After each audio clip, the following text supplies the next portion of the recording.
पाठ नंबर 21 झलक बीते समय दी। बच्चों, इस पाठ विच असी इतिहासक इमारतां दी महत्ता बारे पढ़ांगे। इतिहासक इमारतां तो सानू उस समय दी भवन निर्माण कला, वरते जांदे समान अते उस काल दे लोकां दे रहन सहन दी जानकारी मिलदी है। प्यारे बच्चों, आओ कुछ चित्र वेखिए। विक्टोरिया मैमोरियल घंटा घर फरीदकोट। ਇਹ ਇਮਾਰਤ ਰਾਜਾ ਬਲਬੀਰ ਸਿੰਘ ਨੇ ਸਨ 1902 ਵਿੱਚ ਮਹਾਰਾਣੀ ਵਿਕਟੋਰੀਆ ਦੀ ਯਾਦ ਵਿੱਚ ਬਣਵਾਈ। ਬੱਚਿਓ, ਮਹਾਰਾਣੀ ਵਿਕਟੋਰੀਆ ਇੰਗਲੈਂਡ ਦੀ ਮਹਾਰਾਣੀ ਸੀ। ਇਹ 115 ਫੁੱਟ ਉੱਚੀ ਇਮਾਰਤ ਫਰਾਂਸੀਸੀ ਨਮੂਨੇ ਤੇ ਆਧਾਰਿਤ ਹੈ ਅਤੇ 3 ਫੁੱਟ ਉੱਚੇ ਥੜੇ ਉੱਤੇ ਸਥਿਤ ਹੈ ਜੋ ਕਿ ਸੜਕ ਵਿੱਚ ਦਬ ਚੁੱਕਾ ਹੈ। ਇਸ ਦੀਆਂ ਸਵਿਟਜ਼ਰਲੈਂਡ ਵਿੱਚ ਬਣੀਆਂ ਘੜੀਆਂ ਹਰ ਘੰਟੇ ਬਾਅਦ ਖੜਕਦੀਆਂ ਸਨ ਅਤੇ ਸਾਰੇ ਸ਼ਹਿਰ ਵਿੱਚ ਸੁਣਾਈ ਦਿੰਦੀਆਂ ਸਨ। ਇਸ ਇਮਾਰਤ ਬਾਰੇ ਜੋ ਗੱਲਾਂ ਸਾਨੂੰ ਪਤਾ ਲੱਗਦੀਆਂ ਹਨ ਉਹਨਾਂ ਨੂੰ ਹੇਠਾਂ ਦਿੱਤੇ ਸਥਾਨਾਂ ਵਿੱਚ ਲਿਖੋ। ਇਮਾਰਤ ਦਾ ਨਾਮ ਵਿਕਟੋਰੀਆ ਮੈਮੋਰੀਅਲ ਘੰਟਾ ਘਰ। ਇਹ ਇਮਾਰਤ ਕਿੱਥੇ ਸਥਿਤ ਹੈ? ਫਰੀਦਕੋਟ। ਇਹ ਇਮਾਰਤ ਕਦੋਂ ਬਣੀ? 1902। ਇਸ ਇਮਾਰਤ ਦੀ ਉਚਾਈ ਕਿੰਨੀ ਹੈ? 115 ਫੁੱਟ। ਇਸ ਨੂੰ ਕਿਸ ਨੇ ਬਣਵਾਇਆ? ਰਾਜਾ ਬਲਬੀਰ ਸਿੰਘ ਨੇ। ਪੰਜਾਬ ਦੇ ਕਈ ਸ਼ਹਿਰਾਂ ਜਾਂ ਕਸਬਿਆਂ ਵਿੱਚ ਘੰਟਾ ਘਰ ਬਣੇ ਹੋਏ ਹਨ। ਕੀ ਤੁਸੀਂ ਕਿਤੇ ਹੋਰ ਵੀ ਇਸ ਤਰ੍ਹਾਂ ਦੀ ਕੋਈ ਇਮਾਰਤ ਦੇਖੀ ਹੈ? ਉਸ ਬਾਰੇ ਜੋ ਵੀ ਜਾਣਕਾਰੀ ਤੁਹਾਨੂੰ ਮਿਲਦੀ ਹੈ ਆਪਣੀ ਨੋਟਬੁੱਕ ਵਿੱਚ ਲਿਖੋ। ਬੱਚਿਓ, ਜਿਵੇਂ ਪੁਰਾਤਨ ਪੁਲ, ਕਿਲੇ, ਹਵੇਲੀਆਂ ਜਾਂ ਹੋਰ ਇਮਾਰਤਾਂ ਬਾਰੇ ਜਾਣਕਾਰੀ ਨੋਟ ਕਰੋਗੇ। ਪੰਜਾਬ ਦਾ ਮਸ਼ਹੂਰ ਕਿਲਾ ਮੁਬਾਰਕ ਬਠਿੰਡਾ ਦਾ ਬਾਹਰੀ ਦ੍ਰਿਸ਼। ਕਿਲਾ ਮੁਬਾਰਕ ਬਠਿੰਡਾ ਦਾ ਅੰਦਰੂਨੀ ਦ੍ਰਿਸ਼। ਇਸ ਦੀ ਬਣਾਵਟ ਵਿੱਚ ਕੱਚੀ ਇੱਟ ਦੇ ਨਾਲ-ਨਾਲ ਛੋਟੀ ਅਤੇ ਪੱਕੀ ਇੱਟ ਵੀ ਮਿਲਦੀ ਹੈ ਜਿਸ ਨੂੰ ਨਾਨਕਸ਼ਾਹੀ ਇੱਟ ਜਾਂ ਲਾਹੌਰੀ ਇੱਟ ਵੀ ਕਹਿੰਦੇ ਹਨ। ਅੱਜ-ਕੱਲ ਵਰਤੀ ਜਾਂਦੀ ਇੱਟ ਦੇ ਮੁਕਾਬਲੇ ਇਹ ਆਕਾਰ ਵਿੱਚ ਬਹੁਤ ਛੋਟੀ ਹੁੰਦੀ ਹੈ। ਉਸ ਜ਼ਮਾਨੇ ਵਿੱਚ ਚਿਨਾਈ ਚੂਨੇ ਨਾਲ ਕੀਤੀ ਜਾਂਦੀ ਸੀ ਅਤੇ ਮਜ਼ਬੂਤੀ ਲਈ ਚੂਨੇ ਵਿੱਚ ਸਨ ਦੇ ਰੇਸ਼ੇ ਵੀ ਪਾਏ ਜਾਂਦੇ ਸਨ। ਇਹ ਰਿਹਾਇਸ਼ੀ ਕਿਲਾ ਨਹੀਂ ਸਗੋਂ ਇੱਕ ਫੌਜੀ ਕੈਂਪ ਸੀ। ਇਸੇ ਕਾਰਨ ਦਿੱਲੀ ਅਤੇ ਆਗਰੇ ਦੇ ਕਿਲਿਆਂ ਵਾਂਗ ਇਸ ਵਿੱਚ ਦੀਵਾਨੇ ਆਮ, ਦੀਵਾਨੇ ਖਾਸ ਜਾਂ ਇਸ ਤਰ੍ਹਾਂ ਦੀ ਕੋਈ ਹੋਰ ਉਸਾਰੀ ਨਹੀਂ ਮਿਲਦੀ। ਬੱਚਿਓ, ਦੀਵਾਨੇ ਆਮ ਵਿੱਚ ਰਾਜਾ ਜਨਤਾ ਦੇ ਰੂਬਰੂ ਹੁੰਦੇ ਸਨ ਅਤੇ ਦੀਵਾਨੇ ਖਾਸ ਵਿਸ਼ੇਸ਼ ਲੋਕਾਂ ਦੀ ਆਓ ਭਗਤ ਲਈ ਬਣਾਇਆ ਜਾਂਦਾ ਸੀ। ਇਸ ਕਿਲੇ ਵਿੱਚ ਰਜ਼ੀਆ ਸੁਲਤਾਨ ਨੂੰ ਕੈਦ ਰੱਖਿਆ ਗਿਆ ਸੀ। ਰਜ਼ੀਆ ਦਿੱਲੀ ਦੇ ਬਾਦਸ਼ਾਹ ਇਲਤੁਤਮਿਸ਼ ਦੀ ਧੀ ਸੀ। ਉਹ ਦਿੱਲੀ ਸਲਤਨਤ ਉੱਤੇ ਰਾਜ ਕਰਨ ਵਾਲੀ ਪਹਿਲੀ ਔਰਤ ਸੀ। ਪਰ ਉਸ ਵੇਲੇ ਇੱਕ ਔਰਤ ਦਾ ਰਾਜ ਕਰਨਾ ਇੱਕ ਬਹੁਤ ਵੱਡੀ ਗੱਲ ਸੀ ਅਤੇ ਬਹੁਤ ਸਾਰੇ ਦਰਬਾਰੀ ਇਸ ਦੇ ਵਿਰੋਧ ਵਿੱਚ ਸਨ। ਉਸ ਵੇਲੇ ਪਰਦੇ ਦੀ ਪ੍ਰਥਾ ਆਮ ਸੀ, ਖਾਸ ਕਰ ਮੁਸਲਿਮ ਔਰਤਾਂ ਵਿੱਚ, ਪਰ ਰਜ਼ੀਆ ਮਰਦਾਂ ਵਰਗੇ ਕੱਪੜੇ ਪਾਉਂਦੀ ਅਤੇ ਖੁੱਲੇ ਦਰਬਾਰ ਵਿੱਚ ਬੈਠਦੀ। ਇਸ ਦੌਰਾਨ ਬਠਿੰਡਾ ਦੇ ਗਵਰਨਰ ਮਲਿਕ ਅਲਤੂਨੀਆ ਨੇ ਬਗਾਵਤ ਕਰ ਦਿੱਤੀ। ਨਤੀਜੇ ਵਜੋਂ ਰਜ਼ੀਆ ਸੁਲਤਾਨ ਅਤੇ ਅਲਤੂਨੀਆ ਵਿੱਚ ਲੜਾਈ ਹੋਈ ਅਤੇ ਰਜ਼ੀਆ ਨੂੰ ਕੈਦ ਕਰ ਲਿਆ। ਬਾਅਦ ਵਿੱਚ ਰਜ਼ੀਆ ਨੇ ਅਲਤੂਨੀਆ ਨਾਲ ਸ਼ਾਦੀ ਕਰ ਲਈ। ਰਜ਼ੀਆ ਦੇ ਦਿੱਲੀ ਤੋਂ ਆਉਣ ਬਾਅਦ ਉਸ ਦੇ ਭਰਾ ਮੁਇਜ਼ੁਦੀਨ ਬਹਿਰਾਮ ਸ਼ਾਹ ਨੇ ਦਿੱਲੀ ਸਲਤਨਤ ਤੇ ਕਬਜ਼ਾ ਕਰ ਲਿਆ।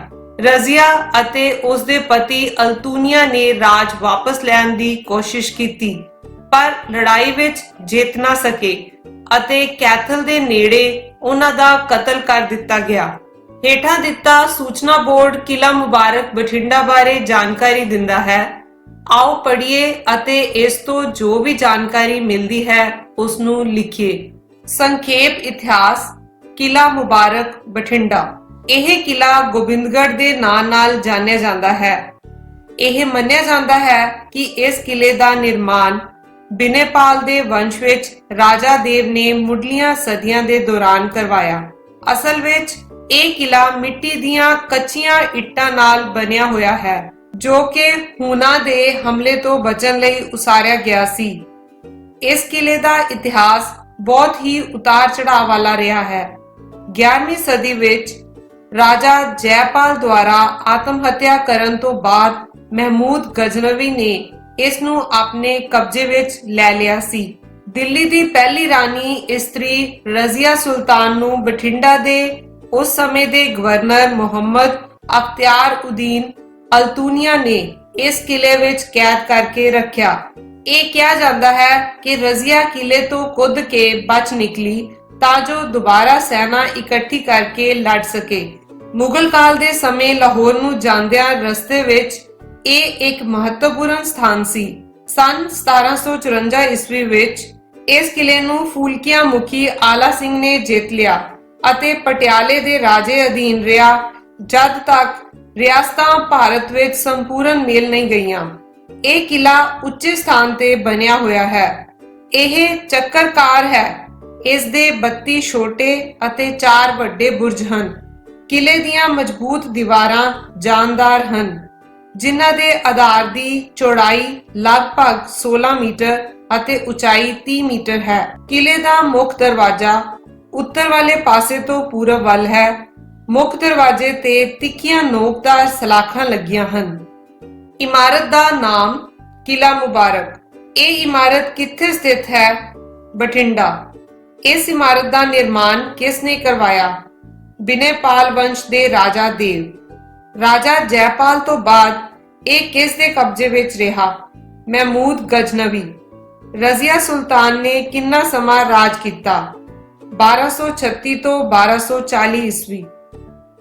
ਪ੍ਰਸ਼ਨ ਨੰਬਰ 1, ਕਿਲਾ ਮੁਬਾਰਕ ਬਾਰੇ ਤੁਸੀਂ ਜੋ ਕੁਝ ਜਾਣਦੇ ਹੋ ਉਸ ਬਾਰੇ ਸੰਖੇਪ ਵਿੱਚ ਦੱਸੋ। ਇਸ ਕਿਲੇ ਨੂੰ ਗੋਬਿੰਦਗੜ੍ਹ ਦੇ ਨਾਂ ਨਾਲ ਜਾਣਿਆ ਜਾਂਦਾ ਹੈ। ਇਹ ਕਿਲਾ ਵੱਖ-ਵੱਖ ਰਾਜਿਆਂ ਦੇ ਅਧੀਨ ਰਿਹਾ। ਇਹ ਕਿਲਾ ਉੱਚੇ ਸਥਾਨ ਤੇ ਬਣਿਆ ਹੋਇਆ ਹੈ। ਇਸ ਦੇ 32 ਛੋਟੇ ਤੇ 4 ਵੱਡੇ ਬੁਰਜ ਹਨ। ਕਿਲੇ ਦੀਆਂ ਦੀਵਾਰਾਂ ਬਹੁਤ ਮਜ਼ਬੂਤ ਹਨ।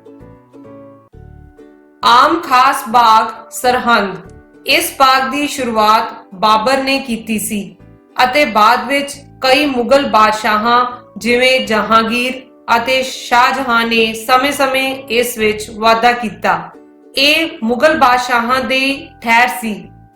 ਉਹ ਦਿੱਲੀ ਅਤੇ ਲਾਹੌਰ ਦਰਮਿਆਨ ਸਫ਼ਰ ਸਮੇਂ ਆਉਂਦੇ ਜਾਂਦੇ ਇਸ ਵਿੱਚ ਠਹਿਰਦੇ ਸਨ। ਜਹਾਂਗੀਰ ਨੇ ਇਸ ਵਿੱਚ ਸਰੋਦਖਾਨਾ, ਹਮਾਮ ਅਤੇ ਸ਼ੀਸ਼ ਮਹਿਲ ਦਾ ਨਿਰਮਾਣ ਕਰਵਾਇਆ, ਜਦਕਿ ਸ਼ਾਹਜਹਾਂ ਨੇ ਦੌਲਤਖਾਨਾ-ਏ-ਖਾਸ ਬਣਵਾਇਆ। ਦੌਲਤਖਾਨਾ। ਅਸੀਂ ਉਹਨਾਂ ਪੁਰਾਣੀਆਂ ਇਮਾਰਤਾਂ ਬਾਰੇ ਜਾਣ ਰਹੇ ਹਾਂ ਜਿਨ੍ਹਾਂ ਦਾ ਇਤਿਹਾਸਕ ਮਹੱਤਵ ਹੈ। ਕਿਸੇ ਇਤਿਹਾਸਕ ਜਾਂ ਵਿਰਾਸਤੀ ਇਮਾਰਤ ਤੋਂ ਸਾਨੂੰ ਬਹੁਤ ਲਾਹੇਵੰਦ ਜਾਣਕਾਰੀ ਮਿਲਦੀ ਹੈ, ਜਿਵੇਂ ਉਸ ਸਮੇਂ ਦੀ ਭਵਨ ਨਿਰਮਾਣ ਕਲਾ, ਇਮਾਰਤ ਨੂੰ ਬਣਾਉਣ ਵਿੱਚ ਵਰਤਿਆ ਗਿਆ ਸਮਾਨ, ਕਦੋਂ ਬਣਿਆ, ਕਿਸ ਨੇ ਬਣਵਾਇਆ ਆਦਿ। ਪਰੰਤੂ ਅਜਿਹੀਆਂ ਬਹੁਤ ਸਾਰੀਆਂ ਇਮਾਰਤਾਂ ਸਾਂਭ ਸੰਭਾਲ ਦੀ ਕਮੀ ਕਾਰਨ ਖਤਮ ਹੋ ਰਹੀਆਂ ਹਨ। ਸਰਹਿੰਦ ਦਾ ਆਮ ਖਾਸ ਬਾਗ ਅਜਿਹੀ ਹੀ ਵਿਰਾਸਤੀ ਇਮਾਰਤ ਹੈ, ਪਰੰਤੂ ਇਸ ਦੀ ਹੋਂਦ ਵੀ ਖਤਰੇ ਵਿੱਚ ਹੈ। ਬਾਦਸ਼ਾਹਾਂ ਨੇ ਇਮਾਰਤਾਂ ਬਣਵਾਉਂਦੇ ਸਮੇਂ ਆਪਣੀ ਰੁਚੀ ਅਨੁਸਾਰ ਕੁਝ ਨਾ ਕੁਝ ਨਵਾਂ ਵੀ ਸ਼ਾਮਲ ਕੀਤਾ। ਆਓ ਇਸ ਸੰਬੰਧੀ ਇੱਕ ਰੋਚਕ ਗੱਲ ਜਾਣੀਏ।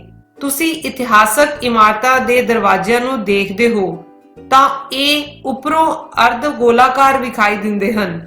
ਇਸ ਰਚਨਾ ਨੂੰ ਡਾਟ ਕਹਿੰਦੇ ਹਨ। ਡਾਟਾਂ ਦੀਆਂ ਮੁੱਖ ਕਿਸਮਾਂ ਹੇਠ ਅਨੁਸਾਰ ਹਨ। ਬੱਚਿਓ, ਇਸ ਗੋਲਾਈ ਨੂੰ ਡਾਟ ਕਹਿੰਦੇ ਹਨ ਜੋ ਕਿ ਆਪਣੇ ਉੱਪਰ ਸਾਰੀ ਇਮਾਰਤ ਦਾ ਭਾਰ ਸਹਿ ਲੈਂਦੀ ਹੈ। ਇਸ ਡਾਟ ਦਾ ਪ੍ਰਕਾਰ ਘੋੜੇ ਦੀ ਖੁਰੀ ਵਾਂਗ ਹੈ। ਇਸ ਕਿਸਮ ਦੀਆਂ ਡਾਟਾਂ ਵਾਲੀਆਂ ਇਮਾਰਤਾਂ ਬਾਦਸ਼ਾਹ ਜਹਾਂਗੀਰ ਦੇ ਸਮੇਂ ਦੀਆਂ ਹਨ। ਇਸ ਵਿੱਚ ਡਾਟ ਦੇ ਅੰਦਰ ਡਾਟਾਂ ਨਜ਼ਰ ਆਉਂਦੀਆਂ ਹਨ।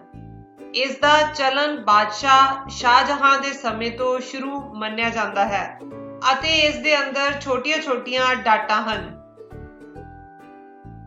ਕਿਰਿਆ 1, ਕੀ ਤੁਸੀਂ ਕਿਸੇ ਇਮਾਰਤ ਵਿੱਚ ਉੱਪਰ ਦਿੱਤੇ ਡਾਟਾਂ ਦੇ ਨਮੂਨਿਆਂ ਵਿੱਚੋਂ ਕੋਈ ਨਮੂਨਾ ਵੇਖਿਆ ਹੈ? ਜੇ ਵੇਖਿਆ ਹੈ ਤਾਂ ਯਾਦ ਕਰਕੇ ਲਿਖੋ ਕਿੱਥੇ ਵੇਖਿਆ ਹੈ। ਉਸ ਇਮਾਰਤ ਦੀ ਕੋਈ ਹੋਰ ਖਾਸ ਗੱਲ ਤੁਹਾਨੂੰ ਯਾਦ ਹੋਵੇ ਉਹ ਵੀ ਲਿਖ ਸਕਦੇ ਹੋ। ਬੱਚਿਓ, ਪੁਰਾਣੀਆਂ ਇਮਾਰਤਾਂ ਵਿੱਚ ਜਾਂ ਪੁੱਲਾਂ ਵਿੱਚ ਡਾਟਾਂ ਦੇ ਨਮੂਨੇ ਅਕਸਰ ਦੇਖਣ ਨੂੰ ਮਿਲਦੇ ਹਨ। ਤੁਸੀਂ ਵੀ ਜੇ ਕੋਈ ਨਮੂਨਾ ਦੇਖਿਆ ਹੈ ਤਾਂ ਉਸ ਬਾਰੇ ਲਿਖੋਗੇ। ਕੋਸ ਮੀਨਾਰ। ਇਹ ਮੀਨਾਰ ਮੁਗਲ ਬਾਦਸ਼ਾਹਾਂ ਦੁਆਰਾ ਕੋਹ ਜਾਂ ਕੋਸ ਦੀ ਦੂਰੀ ਉੱਪਰ ਬਣਵਾਏ ਗਏ ਤਾਂ ਕਿ ਸਫ਼ਰ ਦੌਰਾਨ ਫਾਸਲੇ ਦਾ ਪਤਾ ਲੱਗਦਾ ਰਹੇ।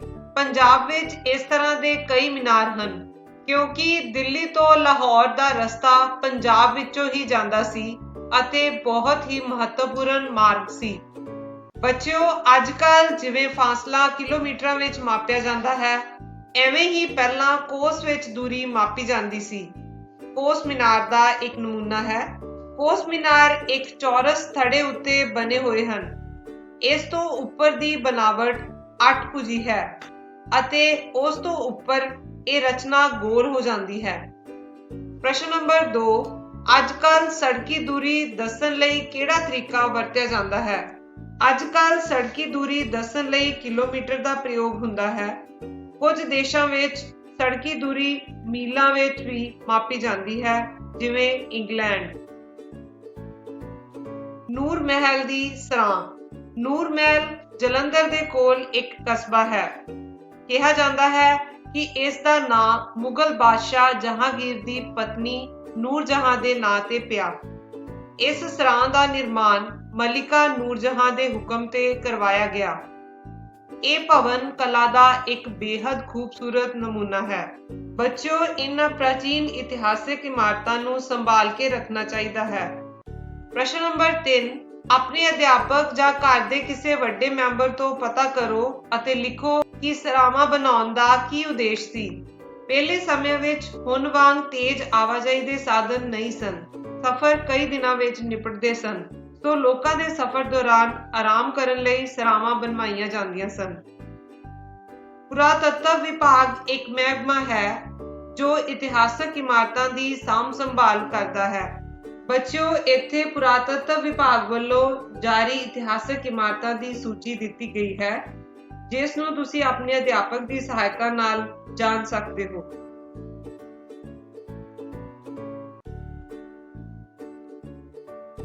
ਪ੍ਰਸ਼ਨ ਨੰਬਰ 4, ਪੰਜਾਬ ਵਿੱਚ ਕੁੱਲ ਕਿੰਨੇ ਜ਼ਿਲ੍ਹੇ ਹਨ?